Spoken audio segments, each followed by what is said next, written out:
McGrath comes in, it's on its way, it's there! The miracle on grass!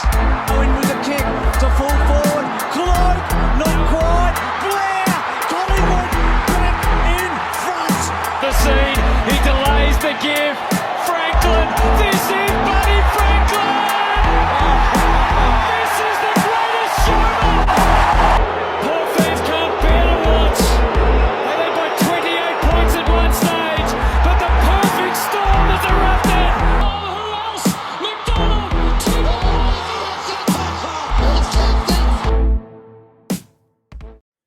Round 3. Oh boy, if you're a Port Adelaide fan, I am so sorry. But if you're an actual Adelaide Crows fan, then sweet damn, that must have been one of the greatest moments of your entire life. But also, up until the ball kind of curved, that also had to be one of the most scariest moments of your entire life. You know, in other news as well, some rivalries are great, just like the Showdown. Others, not so much. I'm looking at you, West Coast. You guys really kind of biffed it this round, and it's all your fault. The St Kilda Saints are actually playing consistently well.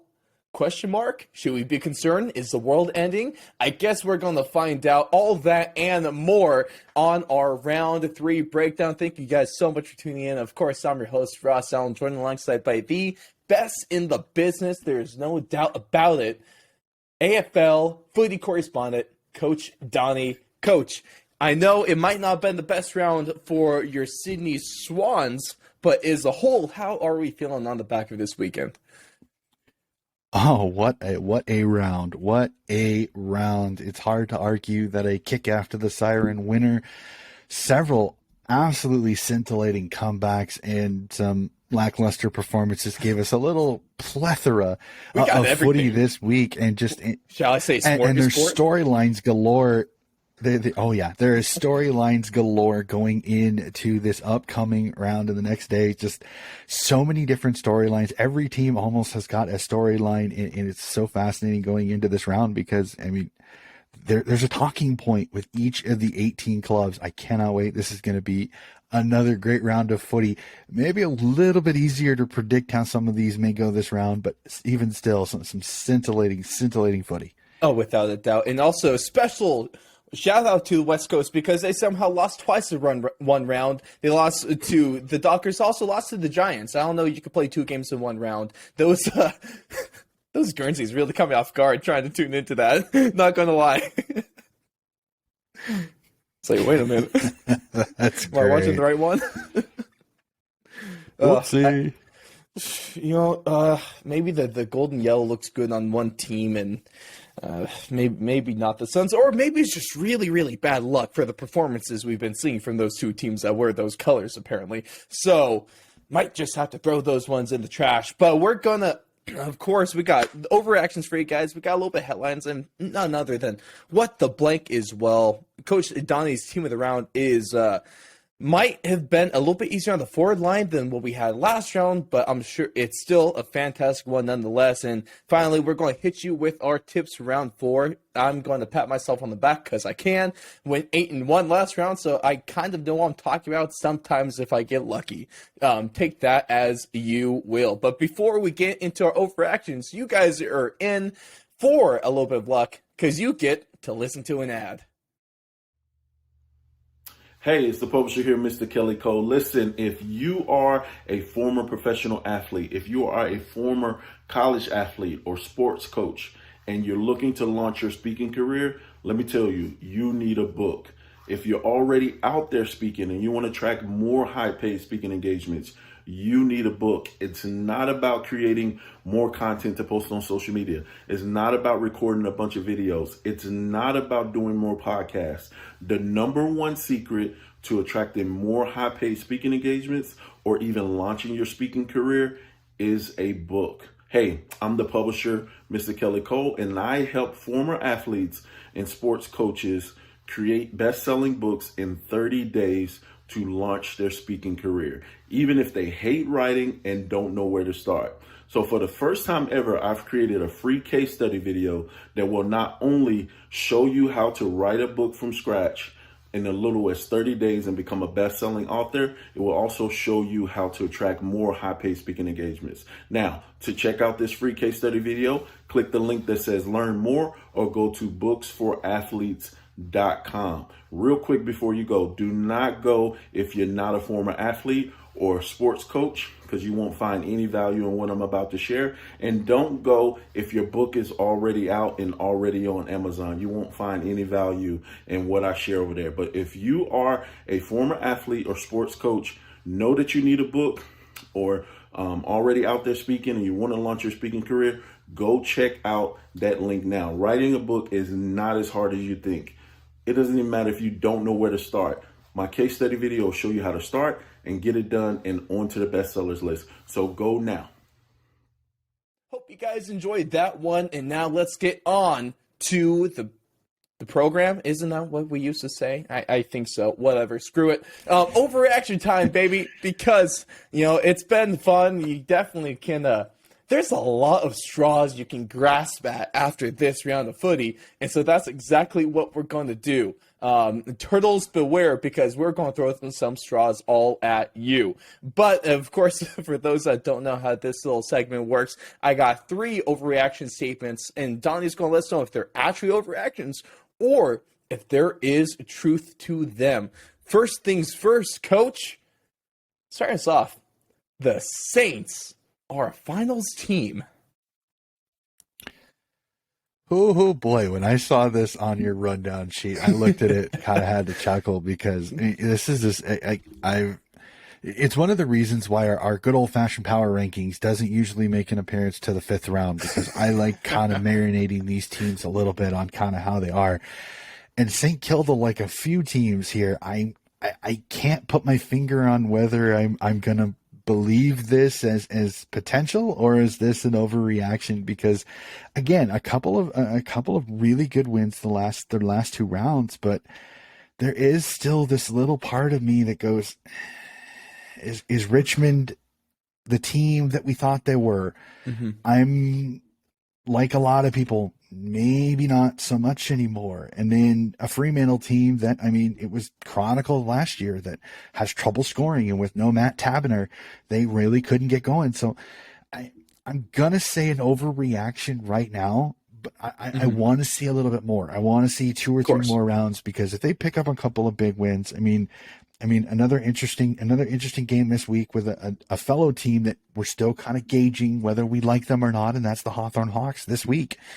So I'm fascinated to see how that goes. If they fall to Hawthorne, a lot of the air in that proverbial finals balloon, it's going to start leaking out a little bit faster. So we'll have to see. I'm gonna fence this one. I think it's an overreaction, but I like their comeback ability and their ability to not give up on a game. Mm-hmm. But again, I also look at their opponents a little bit. And to take a look at their opponents, of course, they are now on back-to-back wins over the last couple of rounds. They have beaten Freo. They beat them by 10. Now they go and beat Richmond by 33. And their only loss was a round 1, about 17-point loss, if my noggin serves me right, to Collingwood. So a good Collingwood team, a 17-point loss to them in the first round is not bad. I wouldn't say that's a bad loss. This team definitely has a lot of potential with them. And sometimes, just like the Saints, Donnie, you got to have a little bit of faith. So we're going to see where this St Kilda team can take us. And honestly, I'm kind of rooting for them, because they're a fun underdog. And also, they would make me look like a genius for me having confidence in my tips with them for some reason. I don't know why, but they're certainly fun to tip. But speaking about winners and staying within the top of the league, let's talk about the Brisbane Lions, because after 3 rounds, they are one of the last 3 teams that are still undefeated on the year.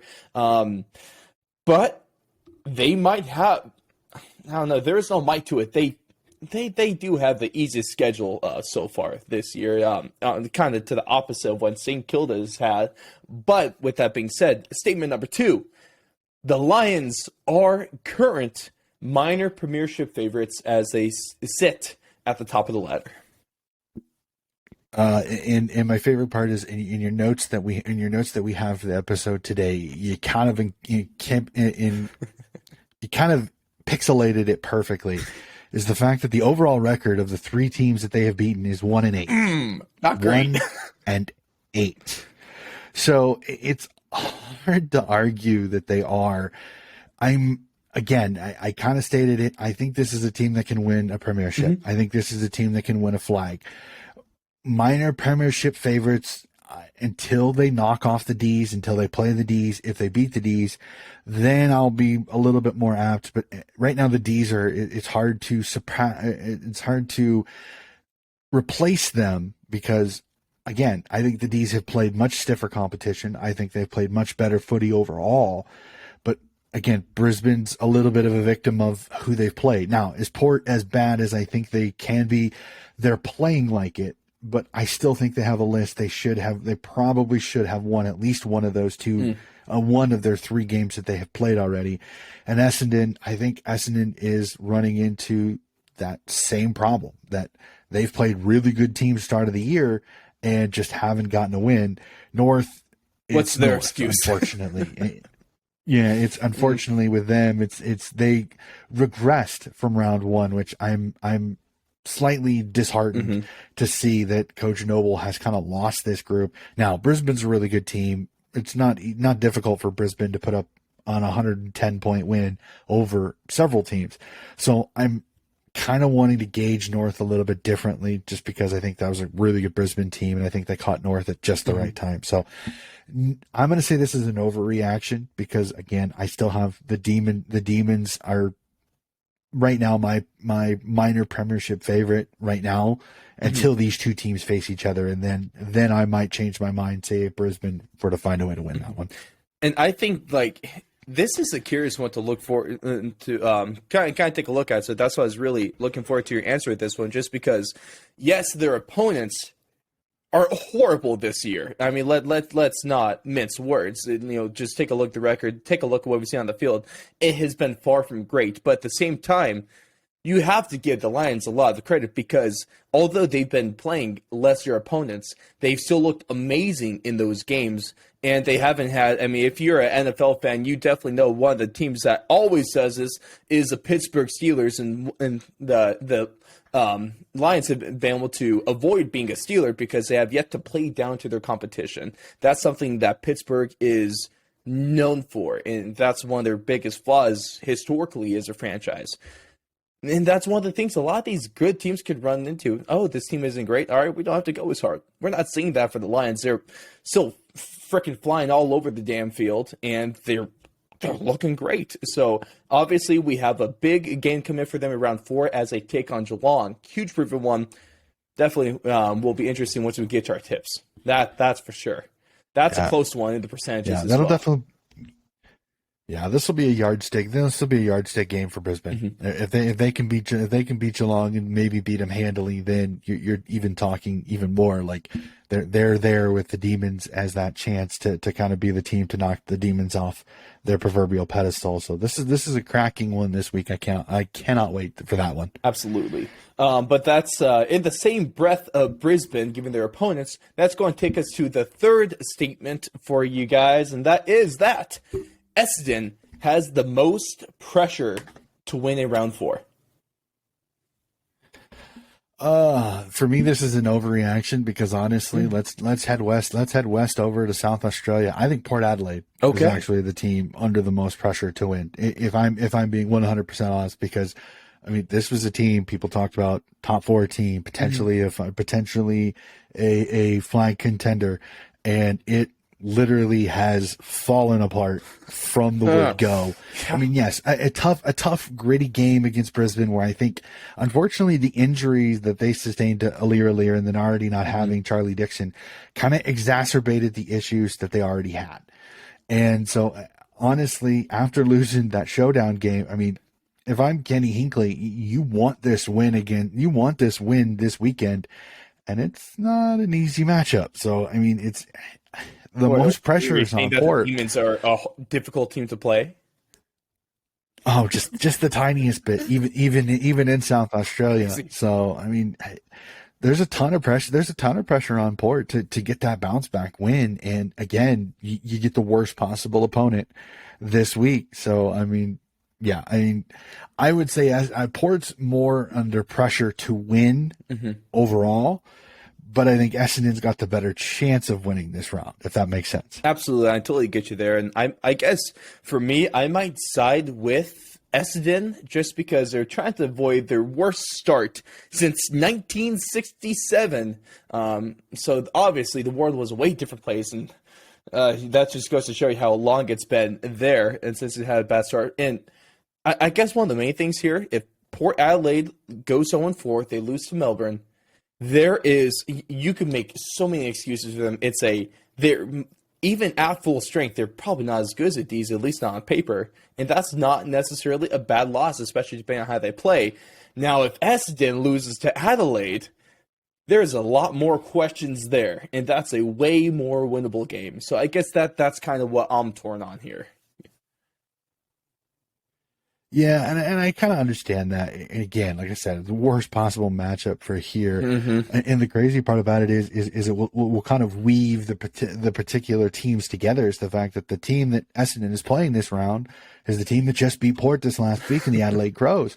So there is even kind of this crazy tie-in between the two teams, because I still would say I think Essendon's got a better chance of winning this round than Port does. But in all, Port, I think, is the team that needs to win, because I think a lot of people kind of have proverbially jumped off the Essendon bandwagon after the first couple of rounds. So I think Essendon has a little less pressure than it did, even when I think a lot of Essendon supporters went into this season thinking, we made the finals last year, we can finally win a final this year. And it has just, I mean, it has not kickstarted at all. And I'm interested to see if they somehow fall to the Adelaide Crows, how Essendon handles it as well, because you've got two teams that I think are going to be down at the bottom of the ladder that a lot of people expected towards the upper part of the ladder. Definitely plays against you if you're Essendon when, good old Big Tex is making his arrival to the footy field this season. Oh, I'm so sorry, Essendon. Like, I want to root for you guys. You guys are great. I love you. It's been a tough year. He's back, but here's the thing. No, he hasn't played at all.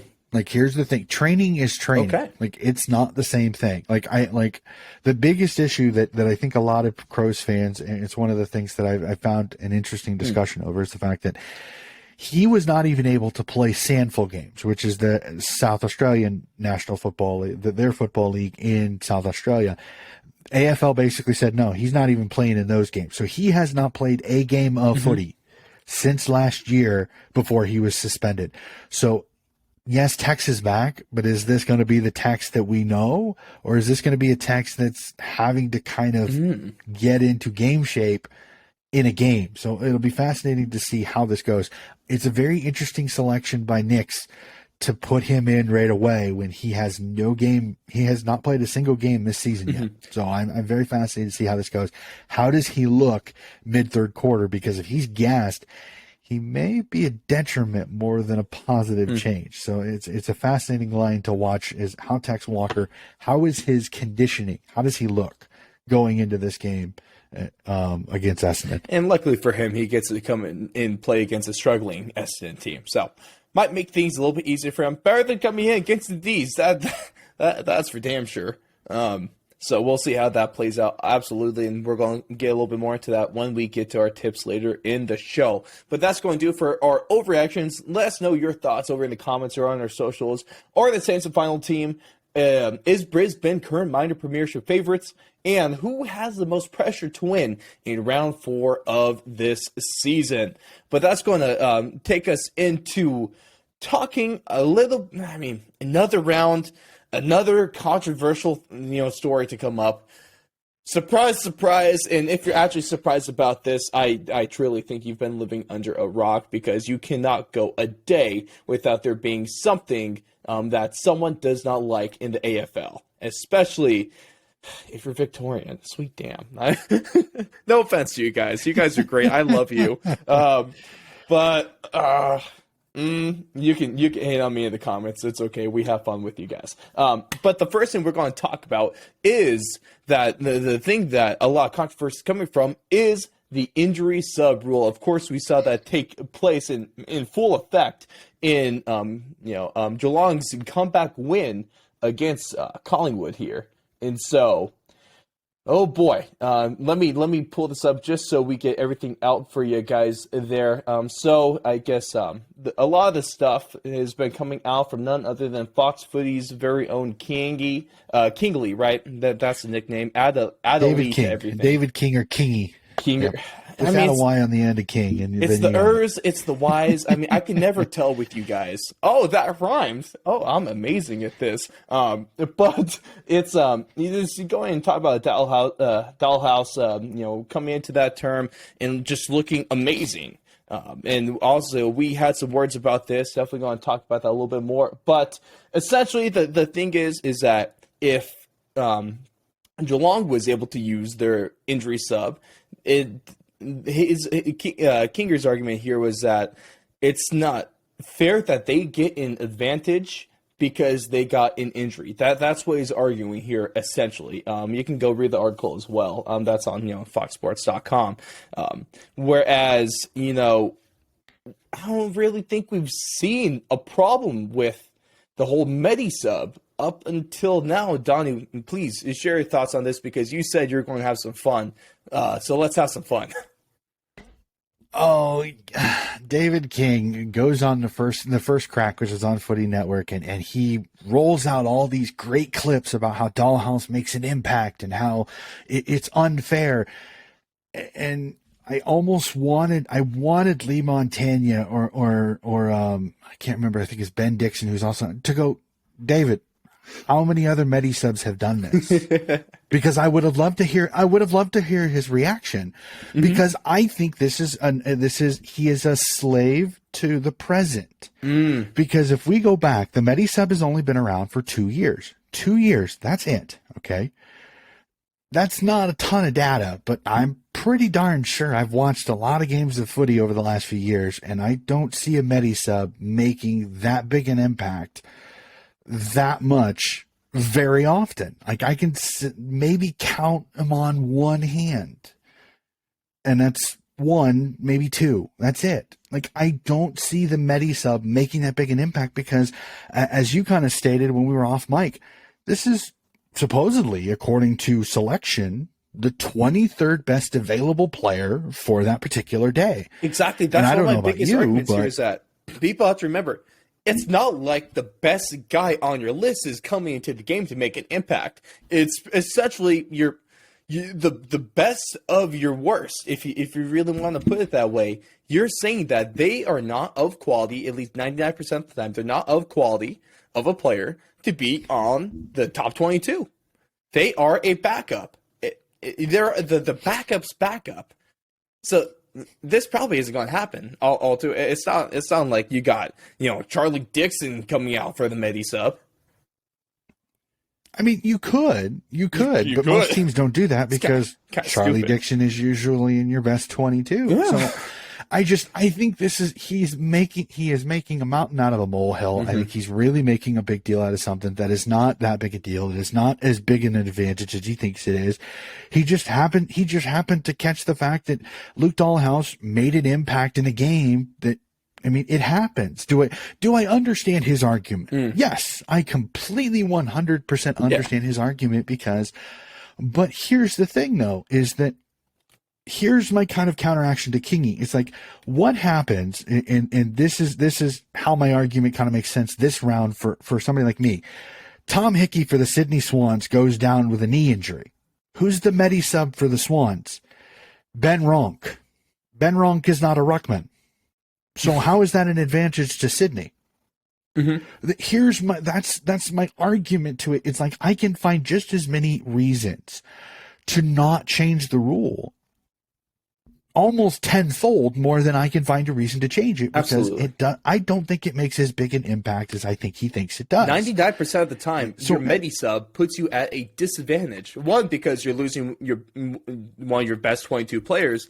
The other one, to your point, is they're not even necessarily the position that they're going to be filling in for, and you're going to have to make a lot of changes to personnel wise. And the Medi sub could be taking out your best player and putting in your worst potential backup. Exactly. That's available. This is a perfect storm of why this worked out so great for Geelong and Dollhouse. Well, and this, like I said, this is one way when it actually worked. But I can count easily without even thinking. I mean, we talked about it last year. Remember when the Adelaide Crows had Tom Lynch as their backup, and it took him 45 minutes to get him ready, and he came in 10 minutes left in the game? I'm like, why did you even have him? There's a point, King. There's a point right there that contradicts your. It is not always an advantage. So I heard the argument, and again, I understand his logic. Yeah. But I think his logic is also very easily debunked if you actually sit there. It's like, I would love to see somebody go through and say how many times a Medi-Sub actually made a positive impact, aka more than 5 disposals, maybe kicked a goal. I bet you it's less than 10%, because most of the time the Medi-Sub is coming in mid-third, maybe fourth quarter, unless somehow a concussion happens. But then it's not an advantage if it's in the first quarter because nobody's tired. So it's like, I see, I'm not even trying, and I'm coming up with reasons to literally debunk King's argument. Well, give yourself some credit. You are also amazing at this. Let's go ahead. Well, hey, are we going to? How can we get you on the first crack? Are we going out to petitions? I don't think petitions. I would love to have. I would love to have an argument. The first crack guys are awesome. Like, I love that. I'm not gonna do that. David, your ass is grass. I'm gonna mow it all over. It's probably just go, who the heck is this guy? Delete, block, muted. Yeah, block, probably not gonna happen. No, that's again. Like I said, David King was a heck of a player. He's a great analyst guy, but this is just one of those where I think he overanalyzed something that I don't think he took I don't think he put a lot of preparation into it. I think he ran with something that he thought would be so great, and if people actually legitimately go through the statistics, they're going to show that it's not really that intelligent a take. It's a take that makes no sense because it only works out about 1 in every 20 times. So that's not a huge advantage. So I'm just not seeing. I guess credit to him currently, because we're talking about this. A lot of people are talking about this. So if that was his goal, the mission accomplished. I got to give him a round of applause for that one, because he did exactly what. But if he was actually trying to come up with a good, well-educated take, I don't know about that one. Well, it's the old degree. It's the squeakiest wheel gets the grease type of moment. And I think he had a platform that everybody probably heard, and that's why people are talking about it. But like I said, I would love champion data to go through and to tell me how many times a Medi-Sub has had more than 10 disposals and has kicked more than a goal, or made an impact enough to change the game via what they did, because I bet you it's less than 10%. It's my best guess is 10% of the time or less the Medi-Sub makes an impact that's significant. So what that means is, if you want to give some better people a better platform, go ahead and share us, like, and subscribe, and all that fun stuff, because I don't want to take jobs, but sweet damn, I want to do a little bit better. Also, I just want to be rich and famous, and I want you guys to love me. Sorry, that makes me sound like a douchebag. I don't want to be, that's what Victorian media wants. I don't want to be like them. Hey, also, by the way, we are starting a hashtag. We talked about this pre-show, and I'm just going to roll with it, because it's all about remember the 8. Because apparently the Victorian media, which is like what feels like 99% of you guys, they definitely have not going to say a bias, but they got a bias towards those 8 Victorian teams. So let's go ahead and spread the love. I love 10. 10, excuse me. The 10, exactly. Remember the 8. I can do math. 18 minus 10 is 8. I'm a genius. I got the American education system down pat. Oh, I'm going to get that. Sweet damn. I got my calculator on my it's phone. okay. I got my calculator. You guys might have your math, but in America, we have that good old-fashioned meth. So who's doing better? It's us. Shout out Albuquerque, New Mexico. More of a party. More of a party. Wow. Party. Let's go. It's like the whole country's the West Coast, baby. Shout out Gold Coast. You guys understand it. There we go. There's my entire extent of my Australian geographical knowledge. You guys are welcome. The next thing we want to talk about here before we get to what the blank is, our predictions on who is going to be the last team standing, essentially, when it comes to having that pretty zero in the loss column. Right now, as it stands, we still have 3 undefeated teams remaining. That's Brisbane, that's Melbourne, and that is Carlton. So, Donnie, and we're going to take a look into your Magic 8 Ball, what the hell those people used to scam people out of their money. Your crystal ball, that's what I'm talking about. And we're going to take a look at your prediction for who is going to be the last team undefeated. Ooh, I've been diving through the matchups a little bit because I wanted to see who plays who and where, and it's very interesting that honestly, crazy enough, the Melbourne Demons, Brisbane Lions will actually face each other round 15. So I'm looking through Melbourne's kind of through here. I mean, honestly, I think they should beat Port, should beat GWS, they should beat Richmond, should beat Hawthorne, should beat St Kilda, should beat the Eagles, should beat North. Again, I'm saying should because it's assumed, kind of going off, no injuries, everything like that. If everything is perfect, I think the D's are the last team standing. If I'm being 100% honest. But there are potential headache teams that I think could potentially give the D's some interesting games. And again, Port, I want to know what type of Port team shows up this round. Like if it's an inspired Port's going to give them some run. I think the D's are too good. The Melbourne plays Richmond round 6, April 24th there. That could be an interesting game. I want to see how the Tigers are playing. Are they back a little bit healthy? Hawthorne, are they still playing as good a footy as they are? That's their round 7 matchup. St Kilda in round 8. So a couple of tough games there in a row, then a couple of easy ones, West Coast, North, then Freo, and then Sydney playing Sydney round 12 for Melbourne, and then that matchup against Brisbane in round 15, where it's like I go over and I look at Carlton, and again, Carlton's one of those that kind of scraped this one out a little bit, just looking at their schedule from now. It's really not that Gold bad. Coast should win it. It's this Port game up. It's this Port game in round 5 could be interesting for them because again, I don't know what Port shows up. Fremantle out in Optus. Again, Fremantle is a different animal out in Optus than they are at home. That'll be interesting to see. Should beat the Roos. Should beat Adelaide, but again, Adelaide, you just Jekyll and Hyde. GWS up in Giant Stadium. Absolutely never an easy place to play. Easy dub for the Giants, in round 9 please. for Carlton.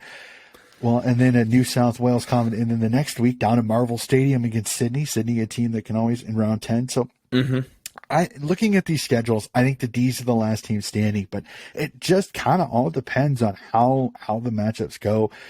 Like I said, that round 15 matchup between the D's and the Brisbane Lions could be quite the cracker there because I mean, there's crazy enough the possibility of 2 14-0 teams going into that round now. Will it happen? You never know. The footy has been very interesting this year, and as soon as you think you've got everything figured out, you just don't know. As soon as you think the D's are the favorites, North Melbourne's going to rip off 10 wins in a row, and oh man, I'm not going to hold on to that particular dream too much. But it's like, it's like, but I look at it, it's like. It looks like Sydney plays most of these teams before they see each other. It's how is Sydney playing at the time? Sydney's going to mess up all these in there. And especially this round because they go down to GMHBA for just Brisbane. So who knows? Brisbane could even drop this one because GMHBA is never an easy place to play.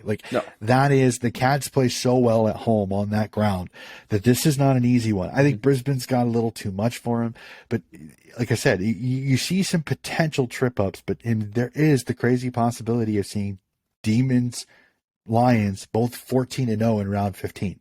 That is very possible. Do I think that's going to happen? No, because here's a little insight to my tips. Brisbane's losing this round to Geelong. So that might ruin it for them. Boy, Honestly, I think it's going to come down between Melbourne and Carlton, just because Carlton has some very favorable matchups, and they're looking like a all-around great team. I guess some of the early ones you might run to, like you said, the Frio game. The Roos are always dangerous, one of the best teams in the comp. You got to watch out. Oh, damn, I can't even say that without laughing. I'm so sorry, guys. Like I said, the GWS game in round 9 could be fun up in Giant Stadium, because GWS, again, they've been kind of Jekyll and Hyde, and in round 9, Toby Green's already back. So it could be a very interesting matchup. And then you go from the Giants to playing Sydney down at Marvel, and Sydney plays Marvel pretty well. And so you know, the funny Carlton's thing about one of those. The funny thing about GWS too is like. Sorry, you go ahead. We're both bad at this. Sweet damn. You think after all this time we'd get we'd be able to get our little points down, but sweet damn, apparently happens to the best of us, folks. But what I was going to say is, if my memory serves me correct, which it probably won't, GWS actually had a pretty solid game against the D's last season. So if we could actually see the GWS team I would love to see, and they catch Melbourne, we might be able to see Carlton as the last team standing only after 5 rounds, which is crazy. I'm pulling for straws. I'm just being a total homer with this one. No. I completely understand you, but honestly, like, if I'm being completely honest, I think Carlton might be the first one to drop one. And I know that's weird to say, but I think Carlton, like I said, they get GWS in round 9, they get Sydney round 10, Collingwood round 11. That's a that's a trio there. That's not easy. That's not an easy trio there. And you got to play Port after they play the D's. You never know. Gold Coast this week, like I said, probably should win that one. You probably should beat Port as long as Port is kind of Carlton. Sweet damn. But like I said, it's round 6 out in Frio. How does that game go? How does Adam Chera handle Optus Stadium? Again, Optus Stadium has been a house of horrors. And like I said, then that rounds 9, 10, and 11 is GWS, Sydney, Collingwood. That's not an easy trio there. And that's before you still have to play Melbourne and Brisbane as your rounds 21 and round 22 matchup. So yes, there is a possibility that Carlton gets to that time of the year is still undefeated. I don't think so. I think there are potential headaches, and we don't know how injuries will go. But it's fascinating to look at the schedule going, okay, I can see them win that. See them. There's their potential. Like, there's several hurdles that I think could be fun for this Carlton team, because they're still a tiny bit vulnerable in the back. And if for any reason Sam Wiedering goes down, then they're in trouble. So that's kind of what I think could be the interesting thing for Carlton, is they have to keep that big, strong center back healthy, because if he goes down, it could be a house of cards for Carlton, unfortunately. Hey, Bon, on the more positive note for Carlton, shout out to you guys for completely changing the narrative around your team in the span of 3 rounds. That's pretty tough to do. So you got to give them a little bit of love that way. They're doing pretty good so far. I've never seen Carlton fans. Sydney kind of did it. Sydney did it last year. Most people had Sydney outside. They did change my narrative, baby. Let's go. You might have been one of the few people that was on that particular narrative, sir. I'll take it. I'll absolutely take it. Oh yeah. I'm just going right with that take till the end of time, because I don't know if I could top that. At least not this year. If you took a look at my top 8, which I will not go into for my predictions, because those are in the past. I'm dead and buried. Please don't look at my top 4. But let's know your thoughts. Who do you guys think is going to be the last undefeated team, and how long do you think they're going to stay undefeated for? A little bit 2-part there. Let's see if you guys could get us a hell of an answer. Also see if you're right. But that is going to take. Hey, Ross, before we go to the fill in the blank, we actually have some actual breaking news as we are recording. Woo!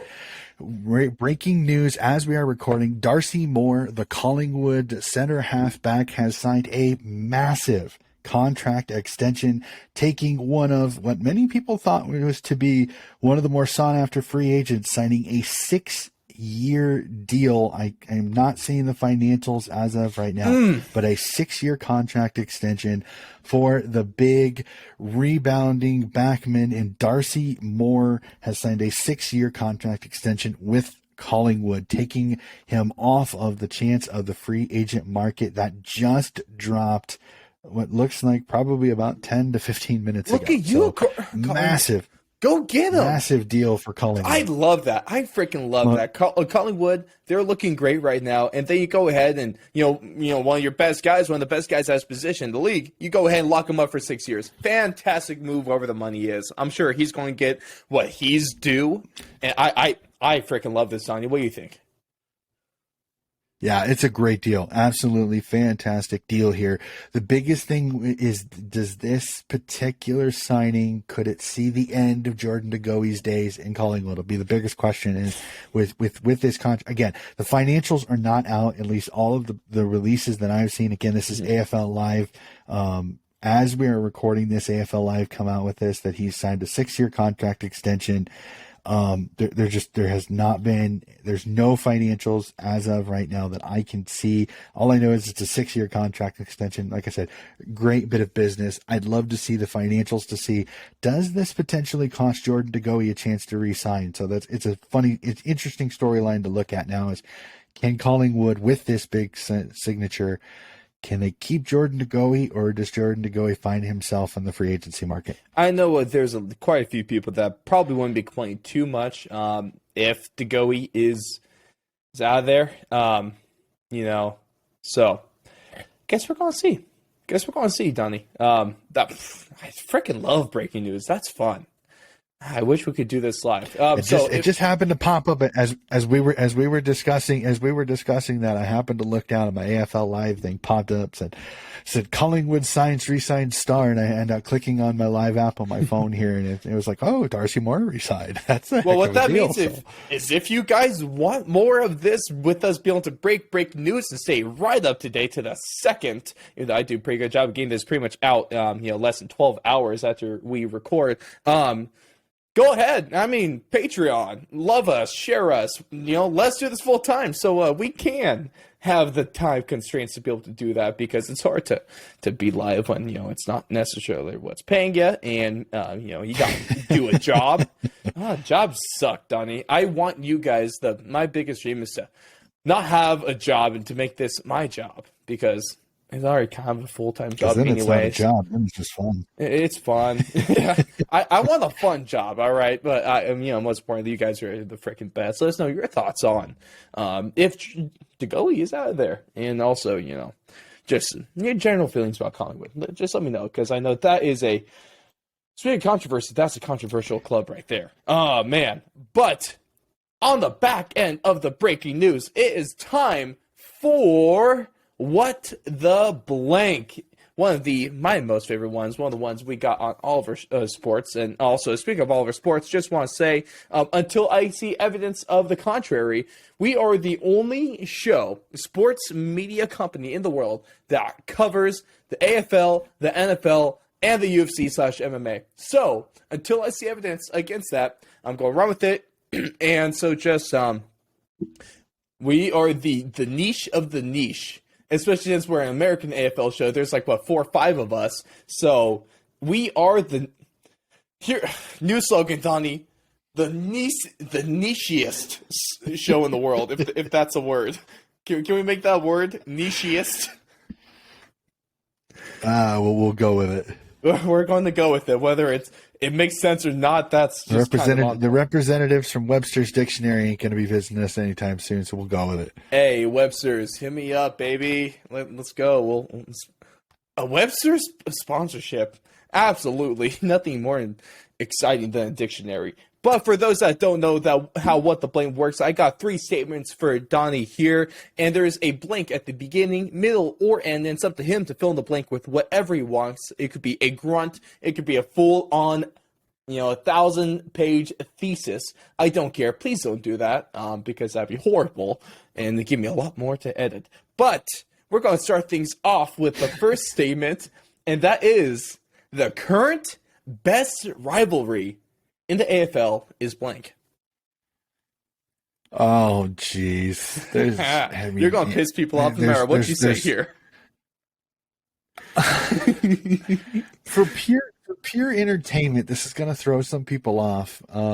For pure entertainment over the last 5 years, it's got to be the Western Bulldogs GWS Giants, because it is kind of artificially put together because they played each other so much, but there's a genuine dislike of each other. And it's so genuine. It's kind of awesome. I mean, you've got the prototypicals everybody talks about, but I mean, Collingwood, Carlton, I mean, really hasn't been much of a rivalry because Carlton has been down so much. Mm-hmm. I think, unfortunately, with a majority of the media, as we kind of discussed, I think that the Showdown kind of gets put down a little bit. But I think, again, the Adelaide teams always have great games. Yeah.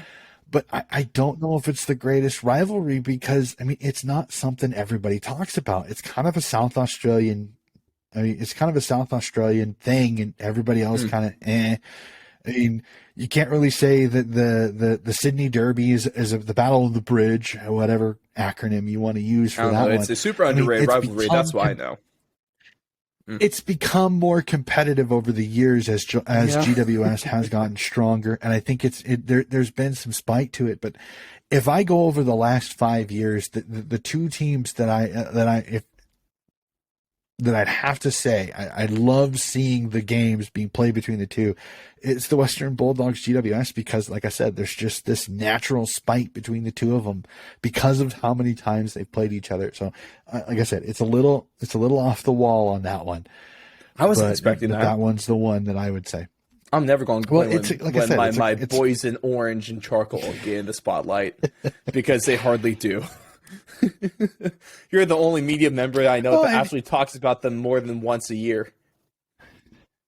In a positive note. Well, unfortunately, I wish it was so much more competitive. But the Q Clash up in Queensland between Gold Coast and Brisbane sometimes could have some pretty good spite there for a while. But as Brisbane has ascended to its ranks that it has over the last couple of years, unfortunately, Gold Coast has been kind of left behind a little bit. Mm-hmm. But I mean, those first few years, man, there was some spite and some spiciness in that Q Clash. That was always fascinating to watch. So. I freaking love that. It feels like when I'm watching GWS play the Doggies, it feels like I'm watching my Denver Broncos play the Raiders. They hate each other, and it's really a lot of fun to watch. But that's not hyperbole. No, it really isn't. But statement number 2 is that we can infer blank from Geelong's comeback win against Collingwood. Oh, some people are gonna. Some people are not gonna that like the Medi sub rule is bad. We confer very little from this comeback. Ooh, legitimately, I take very little from it because that's just what this Geelong has been known to win. Sometimes they pull games out of a body cavity. I really shouldn't say its actual name on this podcast. It's just kind of, you expect a team of their quality, a team of their experience to pull that one out. And this is a young whippersnapper Collingwood team that's they had to take their lumps. They have to learn. So I take very little out of this game because, again, I don't know, is Geelong a great team? Are they a good team? Or are they a lucky team? Because they beat an Essendon team that a lot of stock in, and it hasn't shown. They go up to Sydney. If they kick straight, they spoil Buddy's night, but they didn't. So they drop a game against Sydney. So some people would say, well, you kind of can confer from that. And then this one, they play a Collingwood team, a young up-and-coming Collingwood team that's got a lot of momentum. They've won a couple of games, not exactly the most marquee opponents, and they kind of surprised Geelong, but Geelong's experience comes out and they get a win. So I take very little from this. Again, I want more experience. Like, I'm really looking forward to these next few games. Like, this game against Brisbane is a measuring stick, both for Brisbane and Geelong, because whoever wins this instantly is in that conversation with Melbourne at the top of the table. So we'll have to see how that goes. So I'm fascinated, but I'm going to take very little from this win because I look at the overall body of work, and I'm still not 100% sure what Geelong is right now. I love that. And then the last statement we got for you guys this round is blank is an unsung hero from the first 3 rounds. And I know who I think it is. Let's see who you think it is. No bias on my side. This one I've had trouble. Because most of the people that I would put my thumb down on, they're not unsung. They're guys everybody's talking about. Like Jared Lyons for the Brisbane Lions has been absolutely fantastic for them, playing well. Lockie Neal, I mean, he kind of has had a bounce back year for them and played really, really well. I go to it. You go to Carlton, Paddy Cripps, but Cripps is the guy they talk about.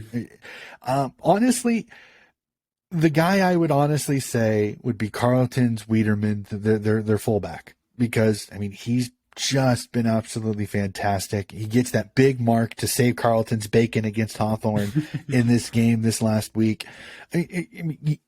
It's hard to argue if he doesn't make that mark, Hawthorne goes down, scores, and I think Hawthorne wins that game. Let's just be honest with it. He doesn't make that mark. I think Hawthorne scores and Hawthorne wins that game, and it kind of airs out the tires a little bit on Carlton's wagon, the bandwagon that is the Carlton Blues to potential finals. I mean, there's memes, Carlton fans lining up for grand final tickets already. I mean, it's already going. You guys do it, man. Have your fun. Well, as much pain as they went through, you got it. Like I said, the Carlton fans that I know, they're absolutely elated, and I'm happy for them. But again, there's still so many games left to play. Let's dial it down just a little bit. I mean, there's still 19 games. There's still 19 games still left to play. Let's cool our jets a little bit. But I would say Wiedemann would be the guy.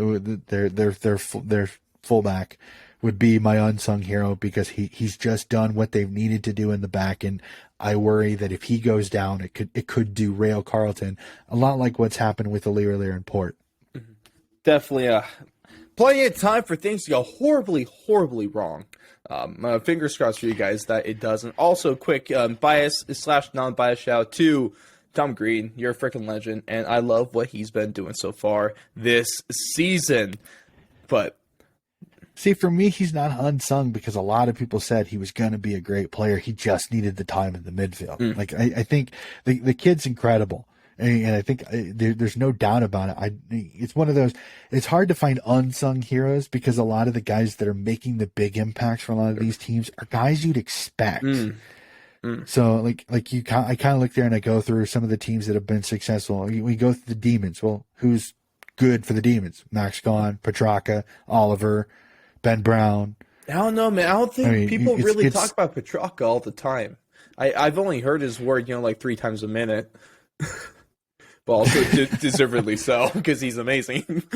Gawn and Petrarca, yep. And you go to the Duggies, it's Bontempelli, it's Liberatore, it's Bailey Smith, it's Treloar. I mean, it's the prototypicals of each of the teams. You go to Geelong, it's Danger, it's Cameron, it's Hawkins, it's Stewart, it's all those guys. It's Selwood. It's those. You go to Carlton. It's Cripps. It's Walsh. It's Dougherty. It's Crippa has been so much fun to watch this year. I think he might be one of my favorite. He's got a chance to win the Brownlow if he keeps it up. He has a serious chance to win the Brownlow if he keeps it up, because midfielders almost always win this award, and if you're putting in a goal to 2 goals a game and you're getting 25 to 30 disposals, it's hard to argue you're not going to get 3 votes whenever your team wins. So yeah, that's a really great point right there. But that's going to bring us into one of the last couple of segments we got for you guys. Before we get to our tips and close this sucker out, what we have for you is the only list in all of footy media that truly matters, and that is Coach Donnie's Team of the Round. I'm sure you had a little bit of an easier time with the forward line than you did last round. I'm sure that's not really saying much. Last round was horrible in terms of just trying to pick them and not have 10 guys for 6 spots. That got fun after a while. That's a tough one, but. Let's hear what you got for us, Donnie. I'm excited to see, because there's a lot of names that you could put on here. This is a fun one. Some of these positions it took a little bit more thinking to go through, because they didn't have the massive performances. Like I said, the forwards didn't have the major goal scorers, but I think I put together a pretty good team here with some good good representation. So we start on the defenders again. Defense wins championships. We start off with the Western Bulldogs. Alex Keith, 19 disposals, a goal, 10 intercept possessions, 3 score involvements, 12 marks, and 266 meters gains, defending Buddy Franklin, helping the Western Bulldogs get off the schneid and get their first win of the season. A guy that appeared in a lot of my teams last year, and that's Geelong's Tom Stewart. 29 disposals, 13 intercept possessions, 3 score involvements, 5 marks, 3 tackles, and 767 meters gained. This guy, again, I tip my hat to him each and every week to see him play so well, and that's Carlton's Sam Dougherty. 33 disposals, 9 intercept possessions, a goal assist, 5 score involvements, 13 marks, 3 tackles, and 356 meters gained. A gentleman that I have loved watching it, but I have a pain in the rear end trying to say his name, so I apologize. Changkuk Giath, CJ, 27 disposals, 10 intercept possessions, 6 score involvements, 8 marks, 3 tackles, and 588 meters gained. St Kilda's Jack Sinclair, 24 disposals, 6 intercept possessions, a goal assist, 4 score involvements, 5 marks, 3 clearances, 4 tackles, and 453 meters gained. Rounding out the defenders would be Richmond's Jaden Short, 31 disposals, 7 intercept possessions, 3 score involvements, 8 marks, and 571 meters gained.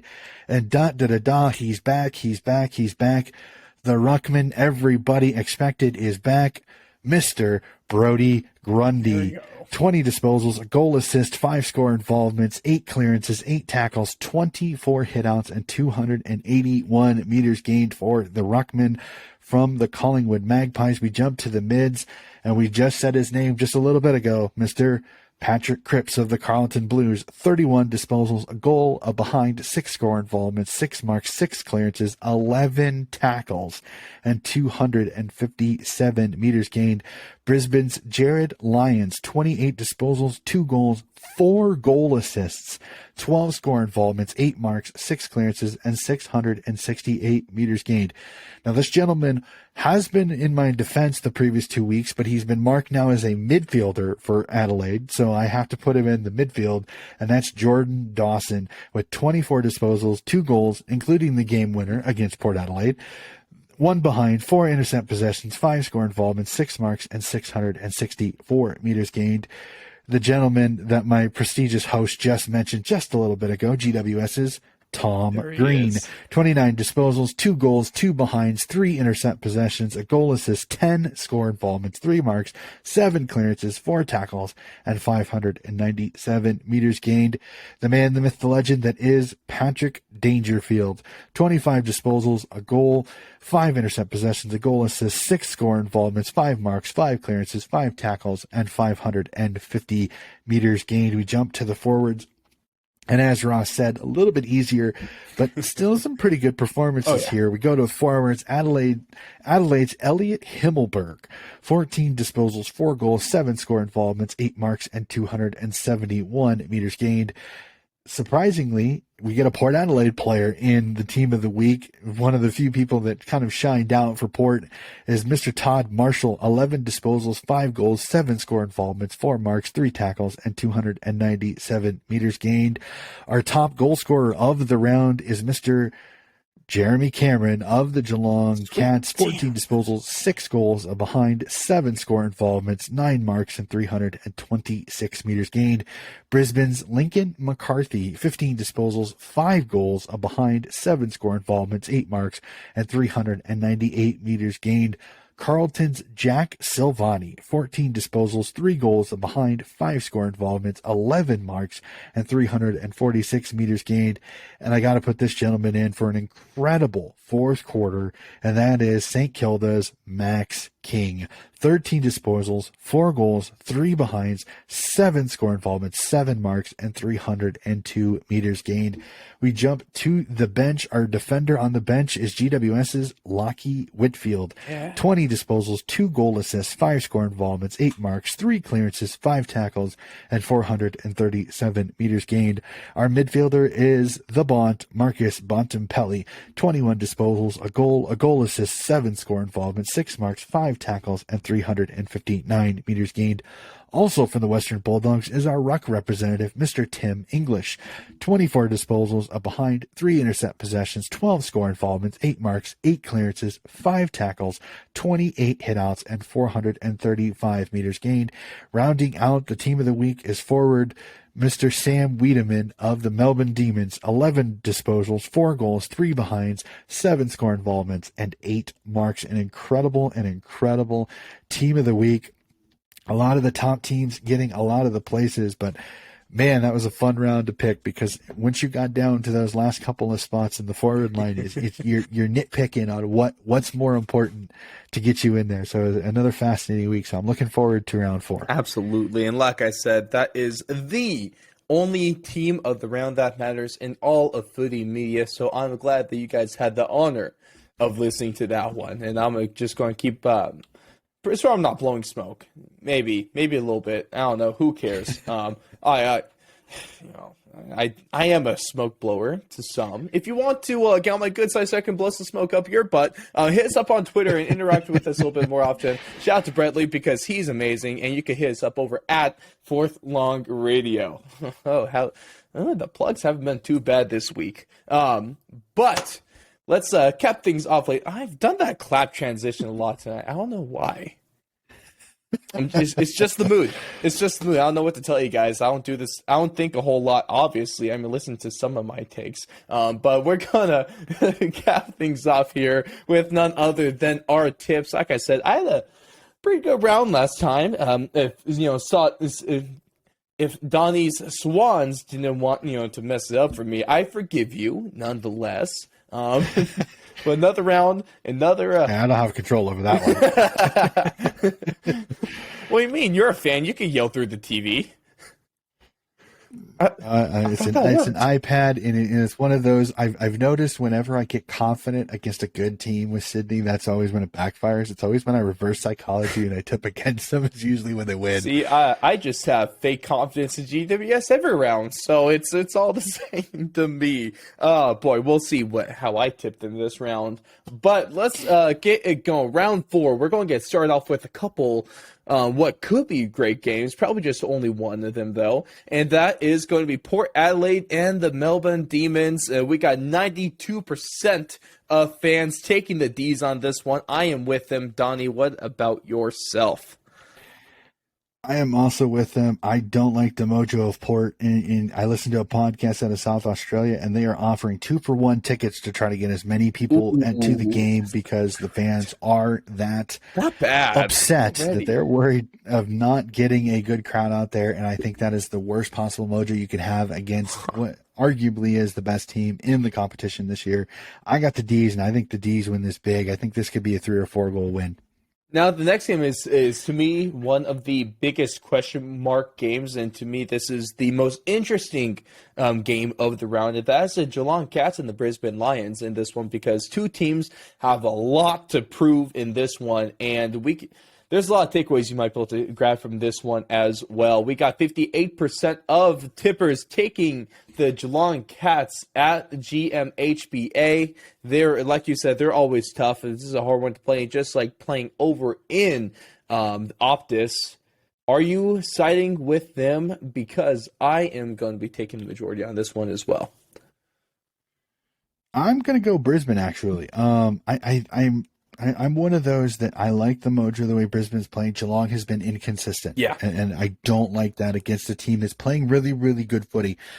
I don't think GMHBA is going to be as big an advantage this year. Again, last year was a close game that came down to what many people say is the controversial call that cost Brisbane a win down there with the non-holding the ball call, which I then proceeded to use when there was a controversial call that went Sydney's way. I said the karma train went the other way this time. So Geelong fans, I'm sorry, but that's the truth.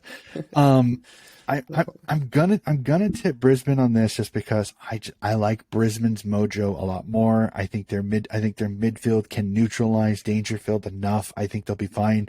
Barry did such a good job tagging Zach Merritt against Essendon, and I think he's gonna get the danger tag here. I just like Brisbane. I think Brisbane's playing better. I think there's just so many weapons. I'm not sure if Geelong's going to be able to get that rebounding, intercept marking game that they're really good at going. So I'm going to tip Brisbane in this one. I don't think there's anything wrong with that. There's definitely it's definitely a toss-up in this one. If you take a look, Geelong has been able to make some good statements. Obviously, they look great against Essendon, and they lose a tough one against Sydney.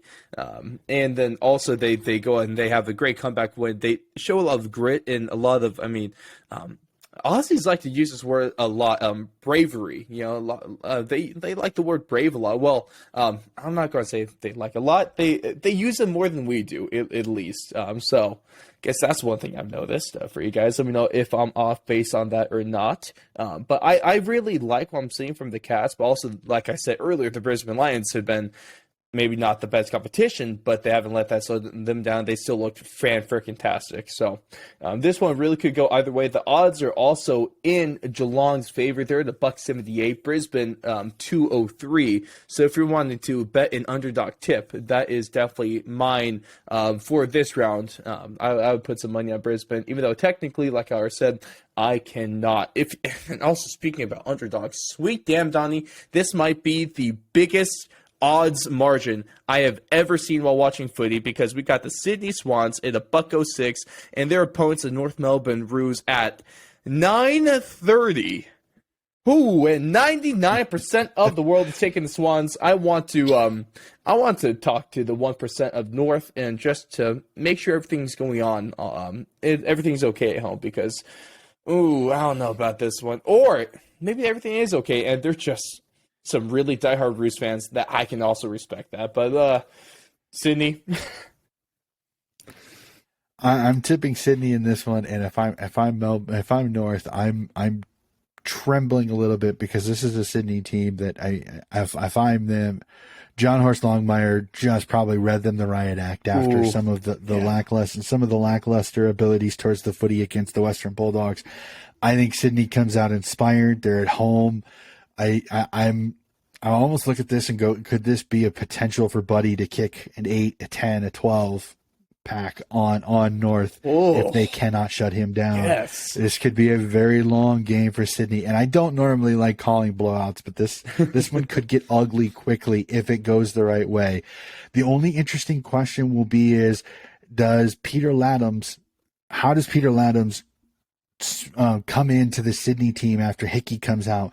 Does he make a big impact? Because there's some people saying that he comes in the perfect opportunity game here, because he comes in with a good chance of getting a lot of touches on the footy against a less than impressive North Melbourne side, that this could literally be kind of the jump start for Laddams to kind of have a season like Hickey did last year, with Hickey being out at least 6 to 8 weeks. So, I have Sydney in this one. I'm hoping North can keep this competitive. I'm just worried this gets out of hand quickly. Oh, yeah. Early on last season, we saw the Doggies, and more specifically Josh Bruce, put up 10 against the North Melbourne Roos. Let's see if maybe Buddy could have his own version of a little Brucey action, and see if, essentially we get the same game with a different opponent for the Roos in a different season. The next one, too, might also have the chances to be a blowout. I mean, the next couple actually might have the chances to be a blowout. We got Collingwood and the West Coast Eagles, 96% of tippers with the Magpies. I am with that percentage as well. Does West Coast have a chance in this one? I'm going to say this. My tip is Collingwood, but I'm gonna put this out there, and I've said this in a few podcasts. This is a sneaky, scary game for me, because this is one of those, everybody's telling Collingwood, you're going to win this game. You should beat the Eagles. You should beat the Eagles. The Eagles are getting quality players back from health and safety protocols and from some of the injuries. This is not the ugly West Coast Eagles team I think a lot of people are expecting. Now, if you go off their performance against Freo, kind of contradicts you, because they did not play well against Fremantle. Fremantle, literally took a silver platter, grabbed their rear end, put it on him, and handed it to them. That's literally the way we could go on that one. I'm one of those. This is the scary opponent. This is the scary opponent for Collingwood, because you're coming off a loss. How does your young Magpies team handle. And a team that's got some quality coming over with a chance. I mean, there's nothing to lose here in this situation because nobody's expecting him to win. So this is a scary game potentially for him. I'm tipping Collingwood, but this is I'm scared a little bit game because this is one of those that could, if there's an upset that wouldn't shock me, that's one of them. I feel you, and that's definitely a good kind of call out right there. Another one, this game might be worrying for a lot of you Tigers fans because this has the chances to possibly, I don't want to say it will be, but has the chances to put the nail in the coffin on the proverbial, dynasty, or at least in terms of in all the media's minds, it definitely can. They're taking on the Western Bulldogs. Doggies, 85% of the tips. How are we feeling for this one?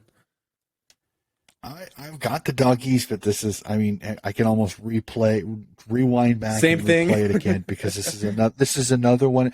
The only difference is that there's not quality coming in, but Richmond's just a team that they're pesky. Like as soon as you think they're done, they find a way to sit up like the Undertaker and come back with this incredible performance. So I'm gonna tip the Doggies, but I think this one is sneaky competitive. I think this one's sneaky close. If Dusty was in this, I would lean a little bit more towards Richmond, but because Dusty's not there, like I said, I like the way Bont is playing. I think he's still got a little niggle on him. This could be a game you could kind of rest him a little bit if you play well. But I'm going to tip the Doggies. But this could be a competitive game a lot more than some people are thinking. Now, I'm hoping this next game is at the least competitive, and that is Freo and the GWS Giants in Optus Stadium.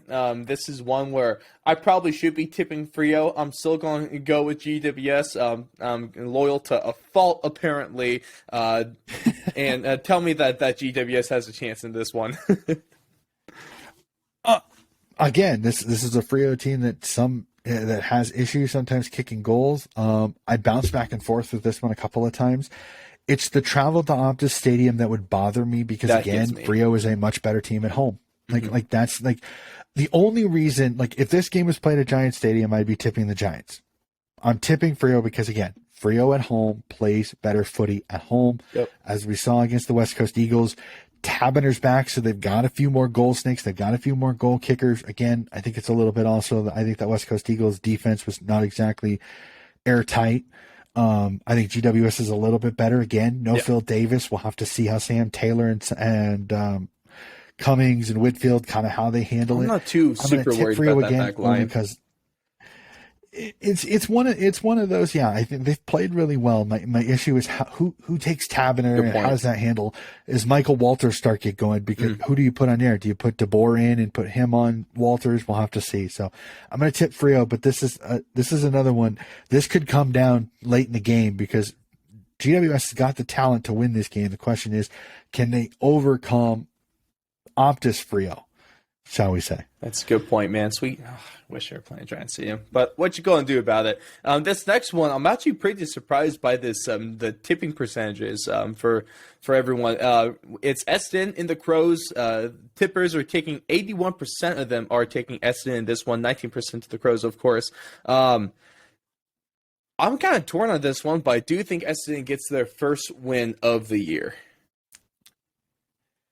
See, and for me, there's just something about Essendon that's not right, and the fact that Ratton, their coach, is not going to be in the stand. He's a close contact, so he is not able to coach or to actually be their assistant coach coaching this game.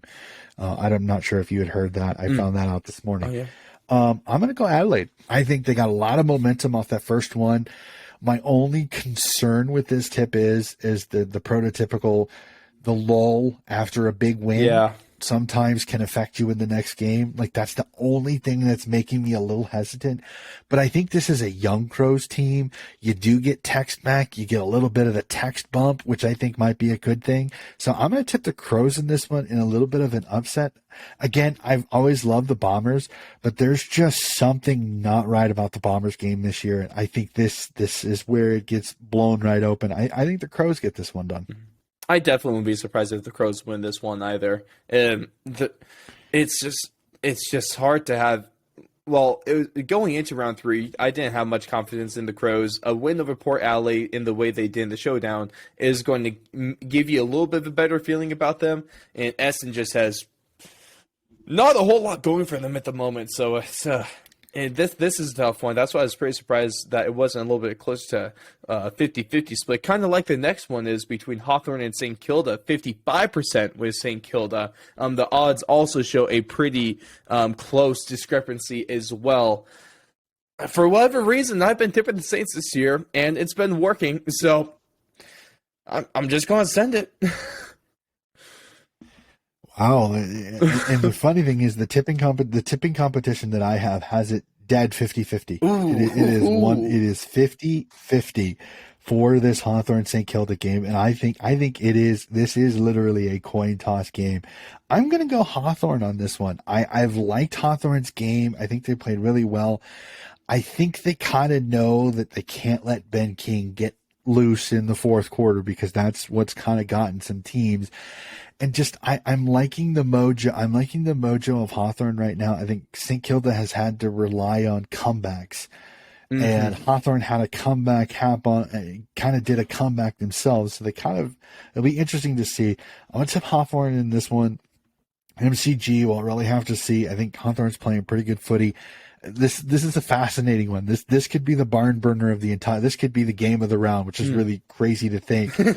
After last year, with both St Kilda and Hawthorne being bottom 8 teams, that this could be game of the round. It's absolutely fascinating on that one. So tip Hawthorne, but this is going to be a good one. Yeah, and now a bit of a palate cleanser because the last 3 games have been pretty tough to tip. This last one, it's definitely easier. 93% going with Carlton against the Gold Coast Suns. I think they're right. I'm going to go Carlton in this one. I did not like the way Gold Coast handled this last game. I did. I think if Carlton comes out and gives... If Carlton comes out and gives the effort that they had the last previous weeks, they just have way too much talent, way too much structure not to win this game. But this is the proverbial trap game that I always kind of circle, and I go, when you're expected to win and you're expected to win big, these are the ones where I think the D's were expected to be Gold Coast, and Gold Coast gave them one heck of a fight. So I circle this one as Carlton should win this one, but keep an eye on it because Gold Coast has the ability to put some fear into some teams. So that's Carlton, but this will be a good one. This definitely has the potential to be a blowout.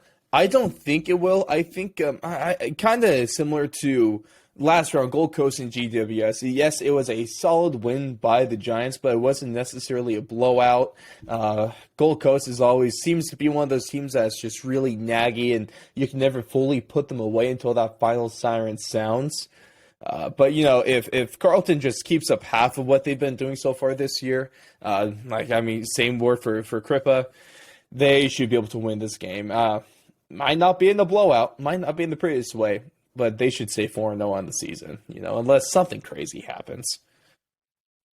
Yeah, it'll be quite interesting to see how this goes. Again, Can Michael Voss keep this team focused? Because it's very easy in a game like this to get ahead of yourself, to go, okay, well, we've got this one. We should win this one. And to kind of lull it.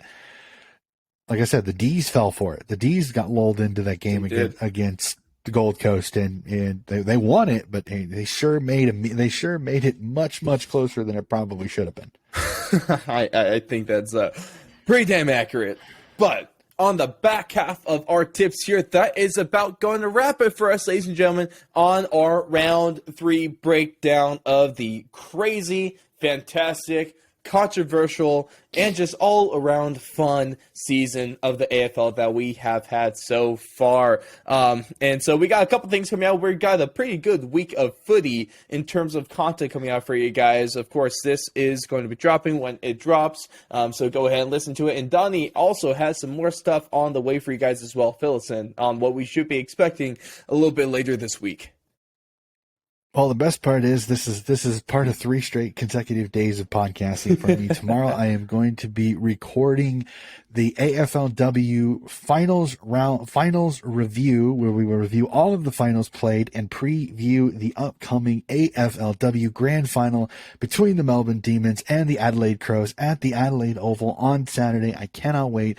The 2 best teams most of this season were these 2 teams stepping up into the finals, and we have kind of a storybook discussion on both sides. You have Daisy Pierce with talks of potentially her retiring after this game if she wins, and then the talk of the Adelaide Crows being kind of like the 90s Bulls, that this is their last dance, with Port Adelaide coming in, and talks of several players potentially shipping sides over to Port Adelaide, that this could be the last time that this entire Adelaide Crows team plays together. So a lot of fun storylines in this. So I have a nice friend, a friend from Melbourne coming on to talk from this, and one of our favorite guests on this particular podcast, and that's Mr. Brian Barris, the USAFL media manager, a very good mate of mine, will be on for my panel this week, and potentially a very exciting panel for the grand final review in a little over a week, with most likely my good friend from the Coat Hanger podcast, Dr. now Emma Phillips, and potentially some special guests that we're working on right now. We're working on a few things potentially for that. Could definitely be a giant move from you, Tony. It could potentially have a big sound in the podcast realm for sure. If that's not the most unsubtle clues ever. Mine was a little bit more subtle. Yours tiny bit. No.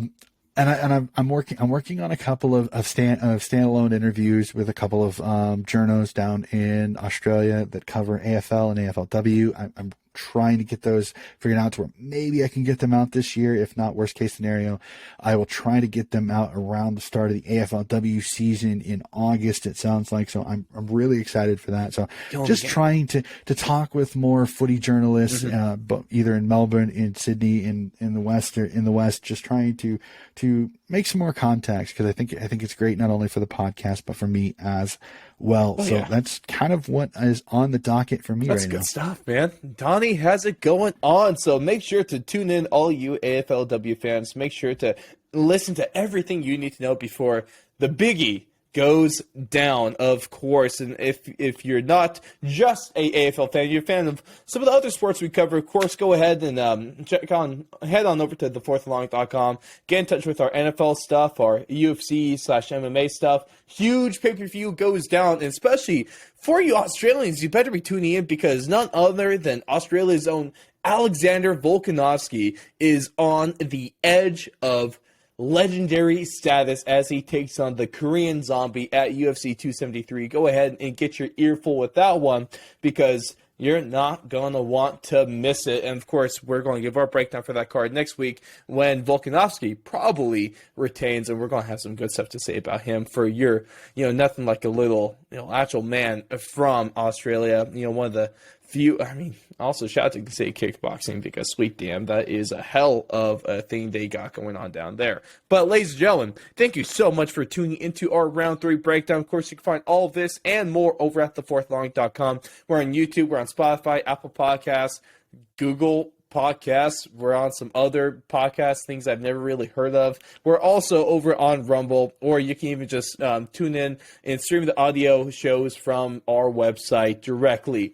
But, Coach, your thoughts on round 3 of AFL season in one word or phrase? On round 4 with this round coming up. Intrigued? No, not intrigued. I've already used that one. We gotta get you a thesaurus. Is that your Christmas present? I've got a thesaurus. I'm just trying to think of a good one. This is great radio. Trying to think out loud at the same time, like trying to talk my way into this. Who's actually listening to this? Out to you that if you are. I think honestly, this is going to be a sensational round of footy. I think there's going to be a few upsets. I think there's going to be a few games that are going to shock a few people. Like I have that feeling that. And I know there's no way anybody's going to get a perfect tipping round, because there's going to be one of these Gold Coast Carlton, North Sydney, West Coast Collingwood, one of those three, for some weird reason, the way footy has gone this year, one of those three is going to find a way to win that none of us are going to tip it. So I think it's going to be a sensational round of footy. Sensational. I thought we were going to go with stupendous on the back of WrestleMania. Man. Yeah, I can't use that.